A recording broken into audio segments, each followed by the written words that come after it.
wrapping ourselves in the Buddha's teaching for all living beings. And though I thus liberate countless beings, not a single being is liberated.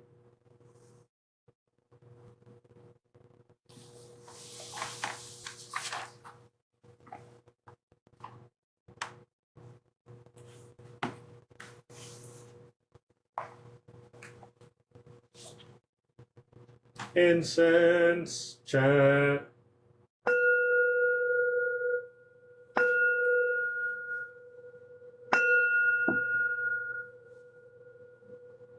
Precepts incense, liberation of used incense, cloud of lighted incense pouring into the Dharma realms, offering to the highest teachers of the 10 directions, I respectfully bow to the altar of the incense cloud.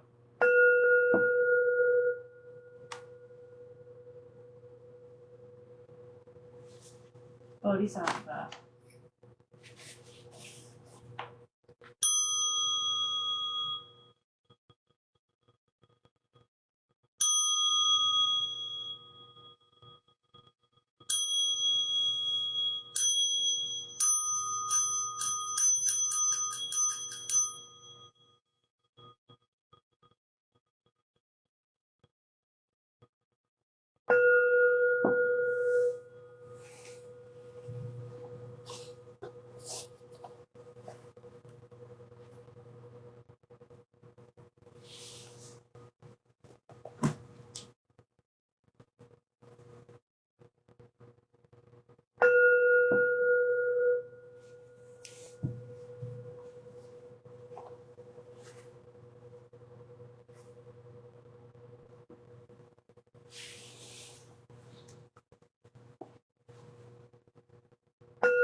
Wisdom dedication.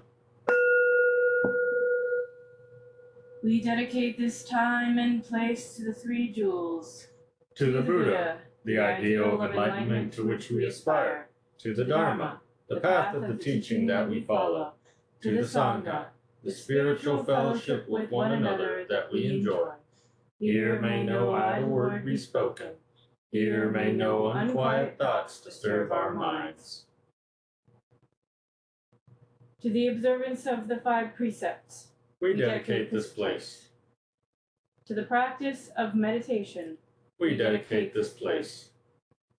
To the ripening of wisdom. We dedicate this place.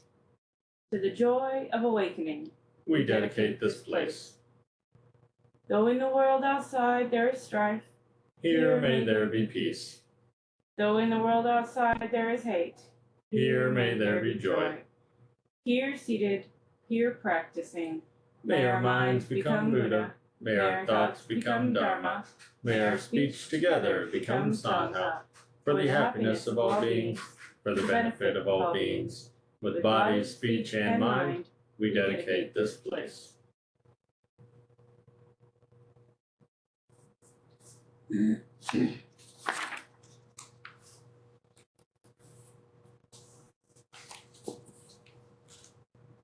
Chant of compassion. We surround all forms of life with infinite love and compassion. Especially do we send out compassionate thoughts to those in suffering and sorrow, to those in doubt and ignorance, to all who are striving to attain truth, and to those whose feet stand close to the great change called death. We send forth all wisdom, mercy, and love.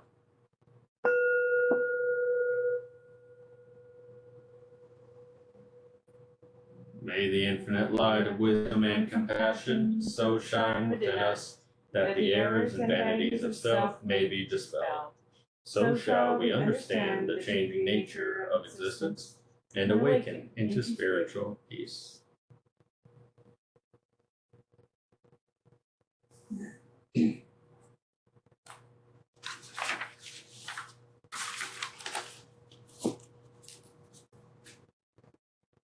The refuges. I take refuge in the Buddha. I take refuge in the Buddha.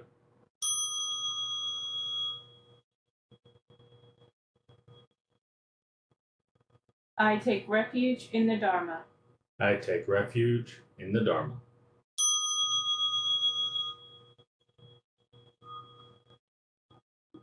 I take refuge in the Sangha.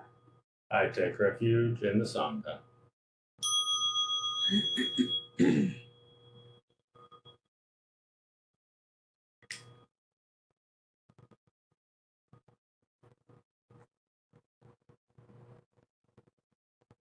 The five precepts. I take up the practice of not harming living beings. I take up the practice of not harming living beings. I will not take what is not offered. I will not take what is not offered.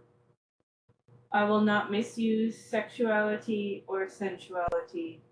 I will not misuse sexuality or sensuality. I will practice gentle, truthful speech. I will practice gentle, truthful speech. I will not deal in nor misuse intoxicants. I will not deal in nor misuse intoxicants.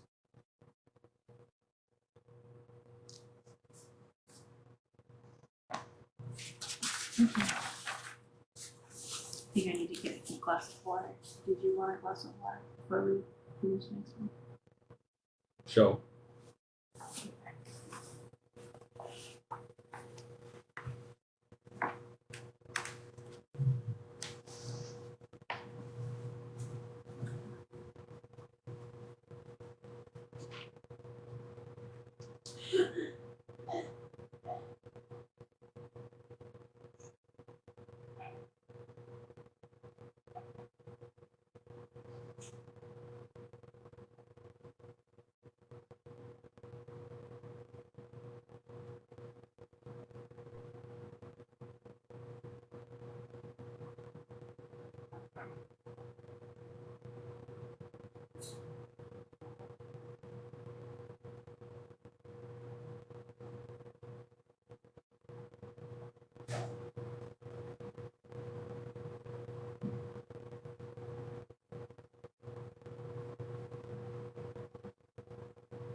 Hiccups now. Right.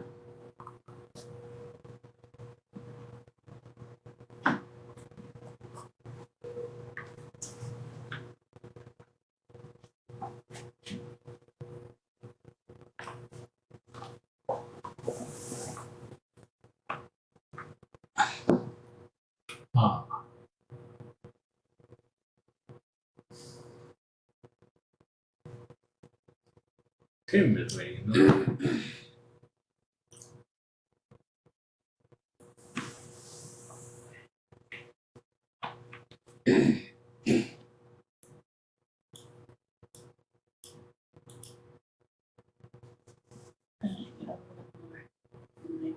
Good, it's dry.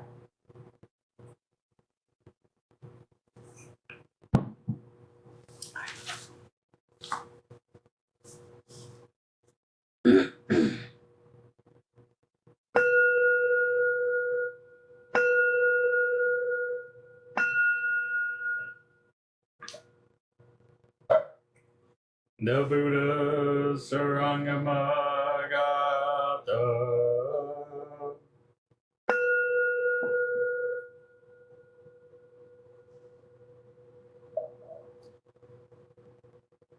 True nature is free from all phenomena, which are illusions by causes created. Phenomena neither rise nor fall, but all phenomena are flowers in the sky. The unreal reveals the real, but both are but illusions, since there is nothing real nor unreal. How can there be a subject and an object? For between the two there is no true nature, like the point where two rush bundles meet when set upright, tying and untying from the same cause arise, while the saintly and the worldly are not to well consider underlying nature at the point of meeting, where both is and is not, cannot be. If you disregard it, you are in delusion. If you awaken to it, you are free at once. 6 knots are untied, one after the other. When 6 are undone, one vanishes as well. To the sense organ that is all penetrating, to enter the holy stream and attain Bodhi. Old habits flow like torrents in Alaya, subtle consciousness, since the real yet unreal can create confusion. I have refrained from revealing it to you. If mind be set on searching for the mind, that which at heart is not illusion becomes illusory. If you stop all grasping, then there is nothing real. If what is not illusion ceases to arise, where can illusion be? This is the profound lotus Dharma, the precious Bodhi of the royal gem, the samadhi of seeing all things as illusion, which in a finger's snap leads to the state beyond all study. The unsurpassed doctrine was followed by all Bhagavats in all directions, on the one path that to nirvana leads.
So I saw something on social media this week that kind of got me thinking.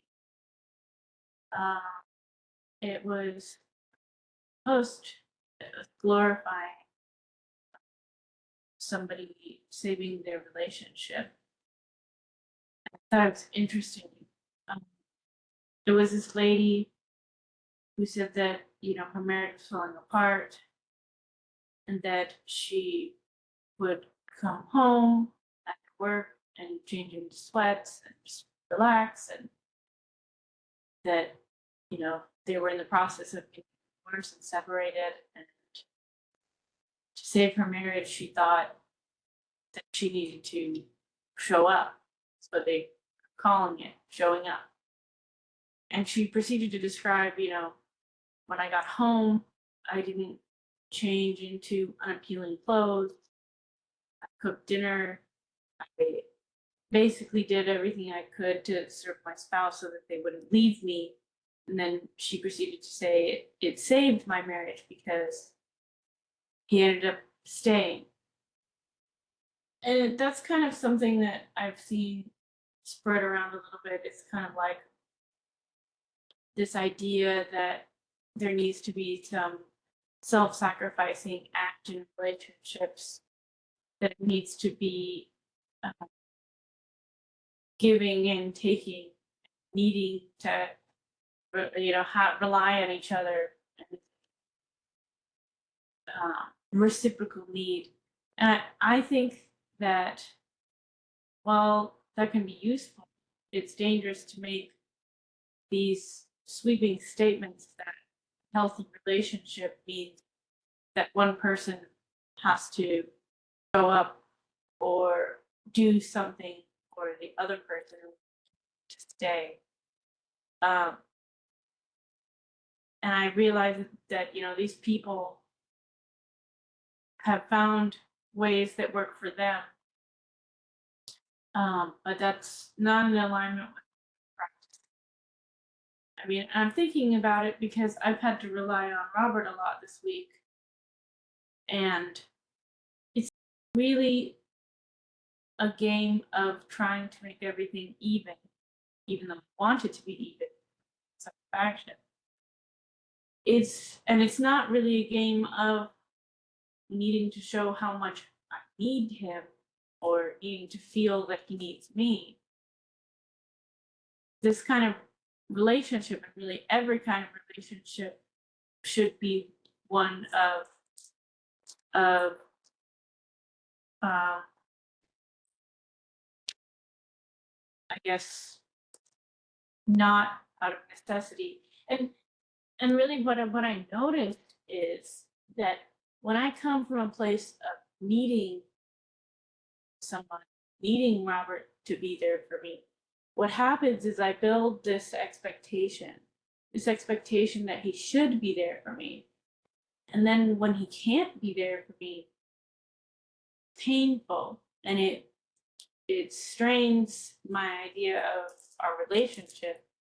And it's not that you've never been able to be there for me, but it sets up this opposite. You have the expectation, and then inevitably, always, expectations are not met at some point, and then it causes a suffering. I mean, it's the same thing with our thoughts and our desires. And so, how do we go about having healthy relationships with each other? How do we go about, not setting this up for failure? And this can apply to marriage and friendships and really all myriad of relationships. And really, what I think the practice calls us to do here is we need to be responsible for our own well-being individually. And when we can come to these relationships with that in mind, now we're not setting up this borderline codependency where I need you to be a certain way, me to be a certain, for me to have well-being. And then you can set up the foundation for the unconditional love that we strive to have in our practice. I mean, because there's no need. We're not using each other to fulfill a need. It's more of a fellowship. It's more of a collaboration than a using. And sometimes we are going to need to lean on each other. And that's just reality.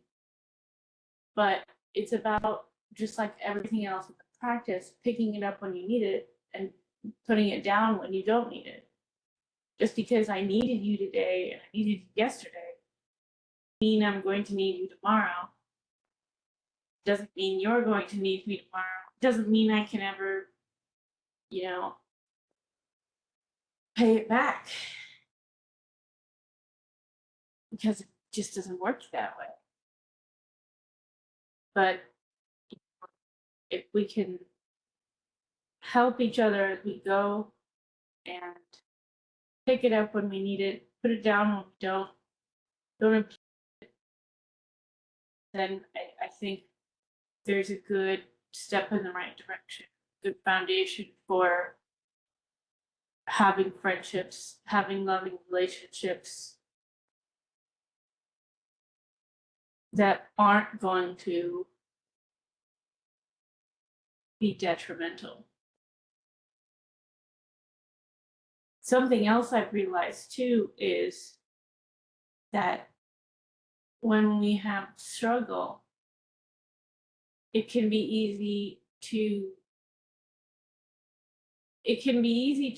to expect our loved ones to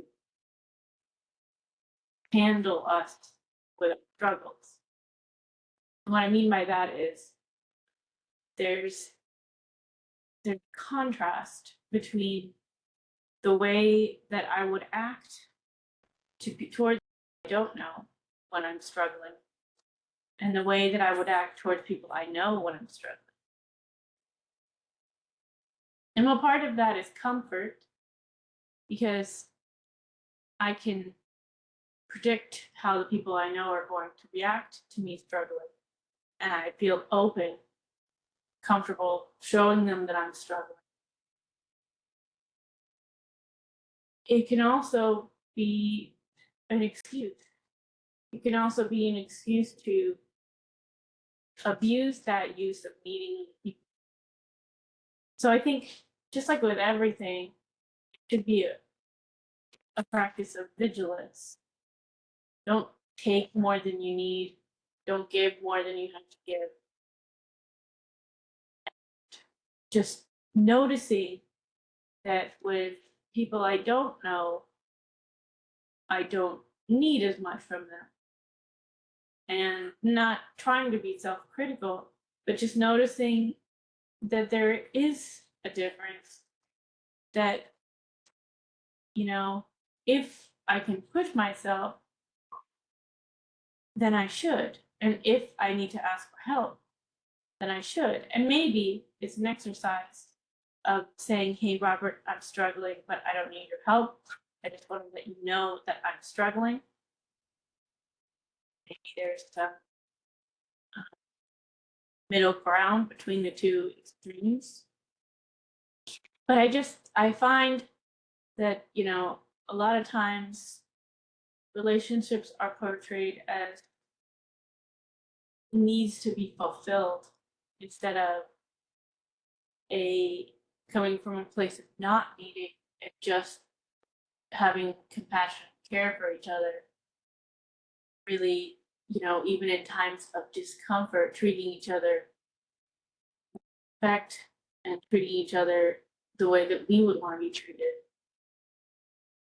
And those are, I probably say it a lot, but they're micro movements. I mean, it's all based on our thoughts. And sometimes even that is hard. Some days it's hard to track it track it to thoughts because maybe we're struggling, maybe we're sick, maybe it's been a really hard time and we just need to relax. But still, noticing that it's a micro movement to choose, to say, hey, I'm struggling. It's a micro movement to choose not to snap, to say, I'm going to go off and be alone for a little while. Those are all acceptable things. And we shouldn't be prioritizing or misinterpreting our physical comfort or our mental comfort, really comfort of any kind, over our loved ones. It shouldn't be a trade of, I am uncomfortable, I'm in pain, therefore I can be mean to you because I want to be mean to you because I'm struggling right now. So all of those are choices that we make to be patient or impatient, to know what we need and take care of ourselves instead of snapping at the people around us. And really, it comes down to taking your own well-being into your own hands, being responsible for yourself, and not expecting somebody else to be responsible for you or somebody else to be responsible for your well-being. And if we come to these relationships, our relationships with each other, with that as a truth, then I think it sets up our perception in a productive way. And that concludes my Dharma talk for today.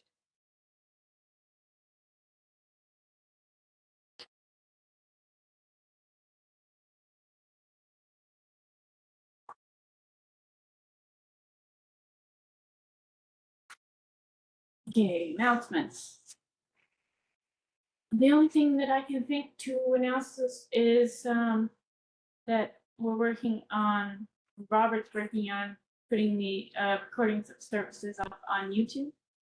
And I believe we're cutting out the Sangha sharing portion. So it's going to be liturgy, meditation, and the sutra study.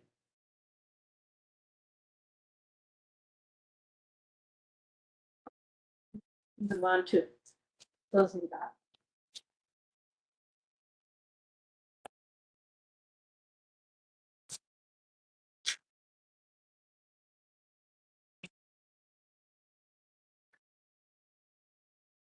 Make sure music moves on so you can hear it out. Closing gata. Let me respectfully remind you, life and death are of supreme importance. Time passes swiftly and opportunity is lost. Each of us should strive to awaken. Awaken, take heed, do not squander your life.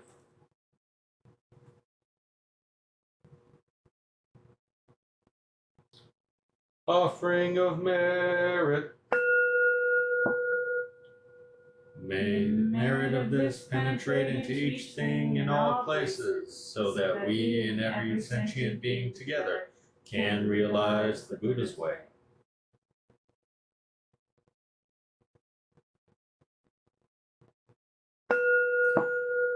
All Buddhas throughout space and time, all Bodhisattvas, Mahasattvas, wisdom beyond wisdom, experience supreme Bodhi.